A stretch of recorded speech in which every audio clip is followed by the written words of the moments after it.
Obstruction और infection वो major condition है जो ब्रोंकिएक्टेसिस से जुड़ी होती है। ठीक है, तो दोनों को याद रखना है, ओ आई ओ ए।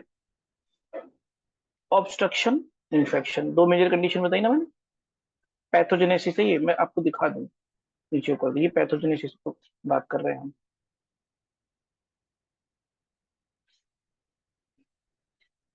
तो अगर हम पैथोजेनेसिस की बात करें, पैथोजेनेसिस ऑब्स्ट्रक्टिव की कुछ और होगी, इन्फेक्शन वाले ब्रोंकिएक्टेसिस की कुछ और होगी।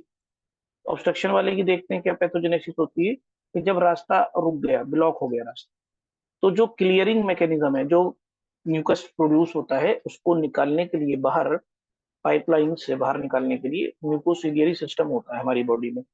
क्लियरिंग मैकेनिज्म कहते हैं, मतलब सफाई कर्मचारी होते हैं वो। अब ये ऑब्स्ट्रक्शन हो गया यहाँ, तो सफाई कर्मचारी जब मान के चलो नाली चौक हो गई है, तो सफाई कर्मचारी कितनी भी सफाई कर दे, आगे जाने का रास्ता तो बंद है ना, कहाँ जाएगा पानी, नहीं जा पाएगा। तो ये जो क्लियरिंग मैकेनिज्म है ये इम्पेयर्ड हो जाती है, पूरी तरह से सफाई हो नहीं पाती है, वहां लोथड़े बन जाते हैं, म्यूकस प्लग्स बन जाते हैं। तो सेक्रेशंस का वहां पर कलेक्शन हो जाता है। जैसे मिसाल के तौर पे ये ऑब्स्ट्रक्शन यहाँ है मान, ठीक है। अब आपने देखा होगा लंग तो, सांस तो, हवा तो बाहर की तरफ जाएगी ना, नाक हमारी ऊपर है ना लंग्स नीचे है, नाक ऊपर है, तो हवा तो ऐसे निकलती है। यहाँ माना कोई फॉरेन बॉडी फंसी हुई है, और यहाँ पर सीक्रेशन ऐसे ऐसे इकट्ठे होते जा रहे हैं। ये आगे खांसने से किसी भी तरह से ये सीक्रेशन बाहर तो निकलेंगे नहीं, ठीक है ना। तो ऑब्स्ट्रक्शन से दूर, ये ऑब्स्ट्रक्शन, यहाँ ऑब्स्ट्रक्शन, ये यहाँ पर सीक्रेशन इकट्ठे हो गए दूर। जब ऑब्स्ट्रक्शन से दूर इकट्ठे होते हैं तो हमें क्या बोलना है, collection of secretion distal to obstruction. अब यहाँ पर स्टेसिस हो गई। एक लाइन हमेशा याद रखना, जब भी किसी भी फ्लूइड की स्टेसिस होगी ह्यूमन बॉडी में, तो या वहां इन्फेक्शन होगा या फिर स्टोन बनेगा। ये फंडा मैं आपको दे रहा हूँ, लाइफ टाइम काम आएगा। दो बातें आपको याद रखनी है, कि जब भी किसी भी जगह पर बॉडी फ्लूइड जो है, चाहे वो ब्लड हो, चाहे वो लिम्फो, चाहे वो इंटरस्टिशियल फ्लूइड हो, या कोई सा भी, जब भी स्टेसिस होगी, तब तब वहां या तो इन्फेक्शन होगा या स्टोन बनेगा। और जब इन्फेक्शन होगा तो उसकी वजह से केमिकल मीडिएटर आएंगे, तो इन्फ्लामेशन होगा। ये सब बातें आपस में कनेक्टेड है। इसीलिए बार बार कहता हूँ कि सेल इंजरी और इन्फ्लामेशन, ये दो टॉपिक जिसने अच्छे से नहीं पढ़े उसे कभी कोई सब्जेक्ट समझ में नहीं आ सकता। तो बीमारी तो समझ में नहीं ही आएगी, ठीक। तो डिस्टल टू ऑब्स्ट्रक्शन ये इकट्ठा हो जाता है, इसकी वजह से इन्फ्लामेशन होता है एयरवे में और डायलेट हो जाता है वो, जिसको हम ब्रोंकिएक्टेसिस कहते हैं। तो समझ में आया ना ऑब्स्ट्रक्टिव की पैथोजेनेसिस। अब इन्फेक्टिव वाले की देख लो। सीवियर इन्फेक्शन हुआ ब्रोंकाई का, जिसकी वजह से वहां इन्फ्लामेशन हुआ, तो केमिकल मीडिएटर आएंगे। फिर नेक्रोसिस हो गई, तो नेक्रोटाइजिंग इन्फेक्शन में पढ़ा चुका। फिर वहां फाइब्रोसिस हो जाएगी, हीलिंग होगी ना। ऐसा तो है ही नहीं हर वक्त जख्म बना रहेगा, जख्म सही भी होगा, घाव सही भी होगा, वुंड सही भी होगा। तो क्रोनिक अगर कोई इंजरी है, तो क्रोनिक इंजरी में कौन कौन सी आपको चीजें मिलती है, लिम्फोसाइट, मोनोसाइट और माइक्रोफेज। मैक्रोफेज चीजों को खा जाती है, लिम्फोसाइट मोनोसाइट फाइट करती है वहां। अब आती है साहब हमारी फाइब्रोब्लास्ट। तो फाइब्रो उसका नाम ही है, सेल का नाम में ही काम छुपा होता है, मैं फंडा दे चुका हूँ। फाइब्रो मतलब फाइबर्स वहां से बनते होंगे, हर सेल कुछ ना कुछ बनाती है ना। फ्री फंड में तो किसी को, मतलब आलस करने की इजाजत तो बॉडी की किसी सेल को नहीं है, कि चुपचाप पड़े पड़े आराम करे, बस खाए पिए और कुछ ना बनाए, बनाना पड़ेगा। तो फाइब्रोब्लास्ट क्या बनाती है, फाइबर्स। वो फाइबर्स इलास्टिक भी हो सकते हैं, रेटिकुलर नेटवर्क के रूप में भी हो सकते हैं, कोलेजन के भी फाइबर हो सकते हैं, एनी फाइबर। तो क्या हुआ, मैंने बताया आपको कि इन्फेक्शन हुआ, फिर से देख लेते हैं। इन्फेक्शन हुआ सीवियर वाला ब्रोंकाई में, तो इन्फ्लामेशन हुआ वहां, फिर वहां नेक्रोसिस हो गई। फिर चूंकि क्रोनिक इंजरी थी ये, तो हील होने के लिए फाइब्रोब्लास्ट ने आके वहां फाइब्रोसिस बंद कर दी, जिसकी वजह से परमानेंट डायलिटेशन हो गया एयरवेज का। और मैंने आपको पहले ही बताया कि परमानेंट डायलिटेशन को हम ब्रोंकिएक्टेसिस कहते हैं। अब बात करते हैं कि मार्फोलॉजी क्या होगी। तो मार्फोलॉजी पहले मैं आपको दिखा दे रहा हूँ। मार्फोलॉजी के बेस पे चार टाइप की ब्रोंकिएक्टेसिस होती है। तो चार टाइप की यहाँ ब्रोंकिएक्टेसिस है।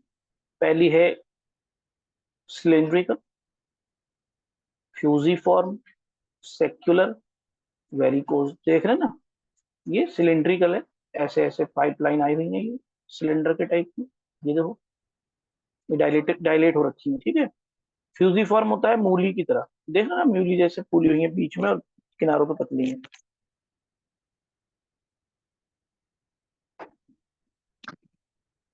सेक्युलर होता है मतलब सेक्यूल टाइप के गोल गोल बने हुए हैं इसे, इस तरह से।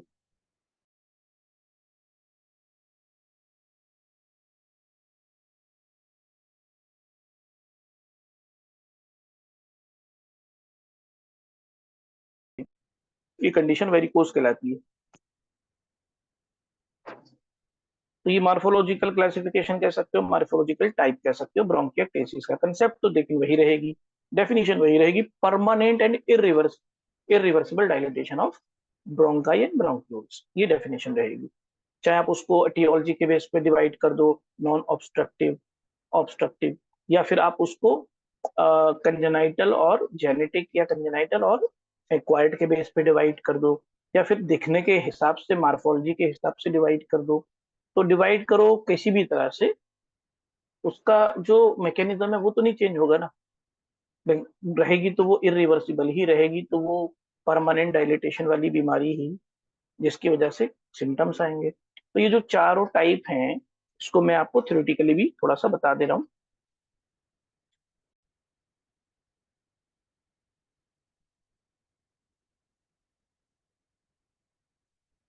मार्फोलॉजी में थ्योरेटिकली समझ लो, अगर खुली आंखों से देखेंगे, ग्रॉस अपीयरेंस जिसे हम कहते हैं, तो आप क्लासिफाई कर सकते हो। मैंने अभी आपको फोटोज दिखाए, सीधी सीधी सिलिंड्रिकल, मूली की जैसी फ्यूजिफॉर्म, नीचे गोल ऊपर पतली मतलब सेक्युलर, और वेरिकोज स्पाइरल जैसी।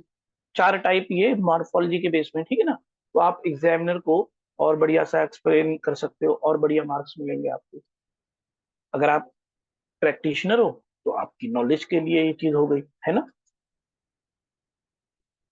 अब बारी आती है कि जो ब्रोंकिएक्टेसिस होती है, या तो वो ऑल ओवर दोनों लंग में और दोनों लंग के ब्रोंकाई ब्रोंक्यूल्स में मिलेगी, जैसे हम बोलेंगे जनरलाइज्ड ब्रोंकिएक्टेसिस, या फिर वो लोकलाइज्ड होगी, जैसे फॉरेन बॉडी या ट्यूमर की वजह से मैंने बताया था अभी। जो जनरलाइज्ड ब्रोंकिएक्टेसिस होती है डिफ्यूज टाइप की ही उसी को कहते हैं, जैसे कि बाइलेटरल होती है, मतलब दोनों लंग में ऑल ओवर, बोला ना मैंने, रिस्पिरेटरी सिस्टम पूरा। और कॉमनली जो लोब अफेक्ट होता है, वो ज्यादातर जो देखा गया है ना पेशेंट में, जिसे हम बोलते हैं मोस्टली या यूजुअली, वो लोअर लोब इन्वॉल्व मिलता है। जबकि लोकलाइज्ड में क्या होगा, सिंपल सा, नॉर्मल नाम ही है उसका, लोकलाइज्ड जो इन्वॉल्वमेंट होगा उसी लोकलाइज्ड सिंगल सेगमेंट का होगा जहां पर ऑब्स्ट्रक्शन हो रखा है। तो जनरलाइज्ड दोनों लंग इन्वॉल्व, लोकलाइज सिर्फ उतनी जगह इन्वॉल्व जितनी जगह में डायलिटेशन हुआ है। क्लियर। अच्छा, जो एयरवे डायलेटेड होते हैं, कभी कभी मैंने अभी आपको बताया भी था, कम से कम 4 गुना डायलेट हो जाते हैं, कभी कभी ये तक देखने को मिला है, समटाइम मतलब कभी कभी।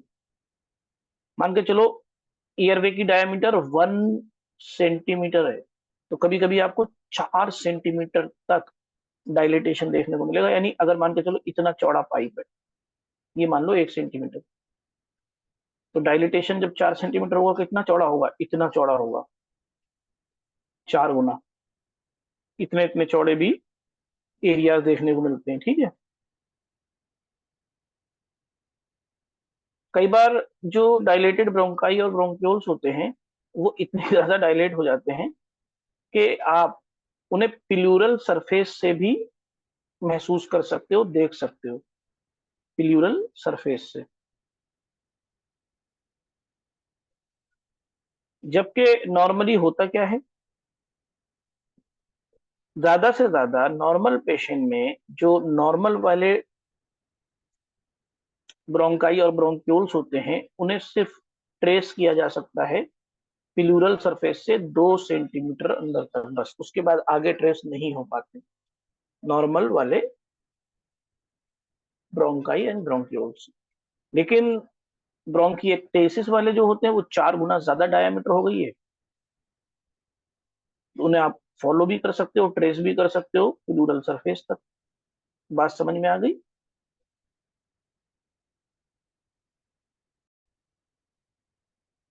ग्रॉस तो आपने समझ लिया कि ग्रॉस अपीयरेंस के बिना पे हम उन्हें चार टाइप में डिवाइड कर रहे हैं।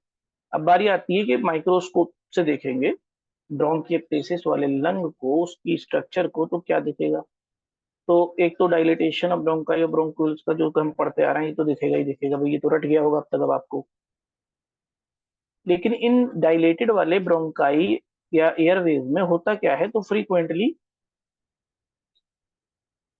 पुरुलेंट मटेरियल के पूल्स मिलेंगे, बंडल जिसे कहते हैं, लोथड़े भी कह दो अपनी भाषा में। तो लोथड़े मिलेंगे थिक, मोटे मोटे प्लूरल मटेरियल को।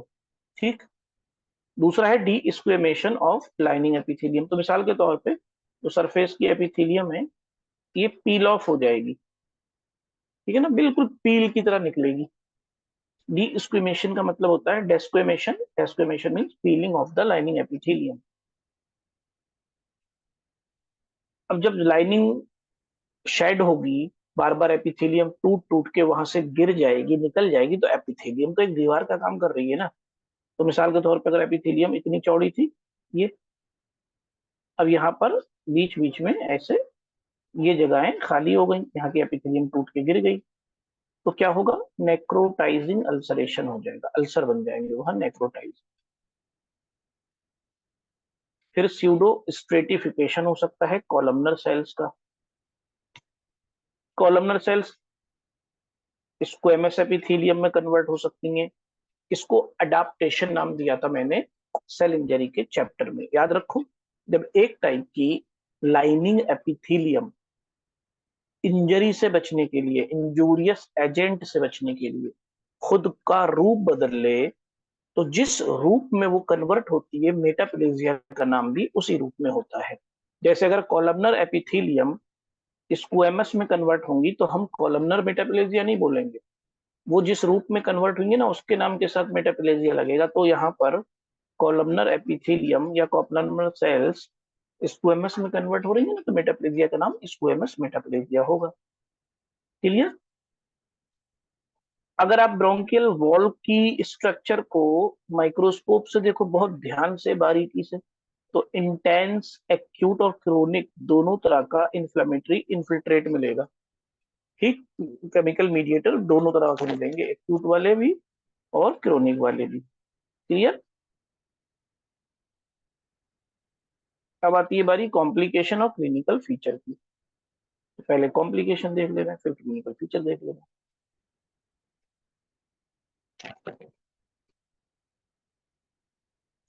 कॉम्प्लिकेशन में पेशेंट को बहुत जल्दी जल्दी निमोनिया हो सकता है, लंग के इन्फ्लेमेशन की वजह से।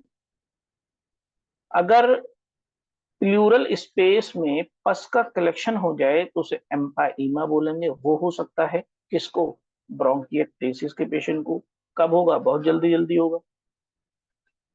सेप्टिसीमिया हो सकता है। क्या होता है septicaemia, presence of pathogenic micro organism. कहाँ पर, ब्लड में। तो ब्लड में अगर पैथोजेनिक माइक्रो ऑर्गेनिज्म आ जाए, तो उसे हम सेप्टिसीमिया कहेंगे। सेप्टिसीमिया। मेनिंजाइटिस हो सकता है ब्रोंकिएक्टेसिस के पेशेंट को। क्यों होगा, क्योंकि वो इन्फ्लेमेशन मेनिंजियल मेम्ब्रेन तक चला जाएगा। कहाँ होती है ये, स्पाइनल कॉर्ड में भी मेनिंजेस पाई जाती हैं और ब्रेन में भी पाई जाती हैं, ठीक है, ध्यान रखना।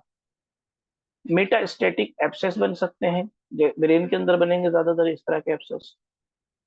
पल्मोनरी इशू है ब्रोंकिएक्टेसिस, एक पल्मोनरी इशू ही तो है, रेस्पिरेटरी सिस्टम की प्रॉब्लम है। तो पल्मोनरी इशू की वजह से जब भी कार्डियक प्रॉब्लम डेवलप हो, उसे हम कॉर पल्मोनरी कहते हैं। कॉर मतलब कार्डियक, पल्मोनरी मतलब पल्मोनरी इशू की वजह से डेवलप हो। और अमाइलोइड का फॉर्मेशन देखने को मिल सकता है। ये सारे कॉम्प्लिकेशन डेवलप हो सकते हैं ब्रोंकिएक्टेसिस के पेशेंट में। तो ब्रोंकिएक्टेसिस के पेशेंट को बड़ा ध्यान रखने की जरूरत है। इन्फेक्शन से बचना है, अच्छी इम्यूनिटी वाली रूटीन डाइट लेना है, एंड सो ऑन। ठीक है। अमाइलोइड क्या होता है, ये हमारी बॉडी में बनने वाली एबनॉर्मल प्रोटीन होती है। ठीक है। अब बारी आती है क्लिनिकल फीचर की। क्या होंगे क्लिनिकल फीचर ब्रोंकियोटिस के पेशेंट में। तो रेस्पिरेटरी सिस्टम की डिजीज है यार, तो कॉमन वाले तो फीचर रहेंगे ही रहेंगे, कहाँ भाग के जाएंगे हैं। कौन से होते हैं कॉमन वाले, बता दो जल्दी, जो कॉमन वाले फीचर होते हैं। सीवियर, लगातार ना हटने वाला परसिस्टेंट कफ, साथ में बलगम आना। तो एक्सपेक्टोरेशन मतलब प्लान बलगम आना। और जो स्पुटम होगा, बलगम जब थूकेगा पेशेंट, तो usually, mostly, generally fall smelling होगा, बदबू आएगी। साथ में एक पहचान होगी कि जो खांसी होगी ना पेशेंट को, जब वो सुबह सोकर उठेगा मॉर्निंग में, तब बहुत ज्यादा सीवियर टू रूप में खांसी आएगी, कफ होगा। या जब वो पोजीशन चेंज करेगा अपनी, एक जगह से दूसरी जगह पोजीशन चेंज करेगा, करवट लेगा, तो वर्स होगा थोड़ा सा कफ, खांसी। ठीक है, तो ये क्लिनिकल फीचर होते हैं मेन जो ब्रोंकिएक्टेसिस के पेशेंट में होते हैं, आपको पता होने चाहिए। बात समझ में आ गई? तो this was all about bronchiectasis.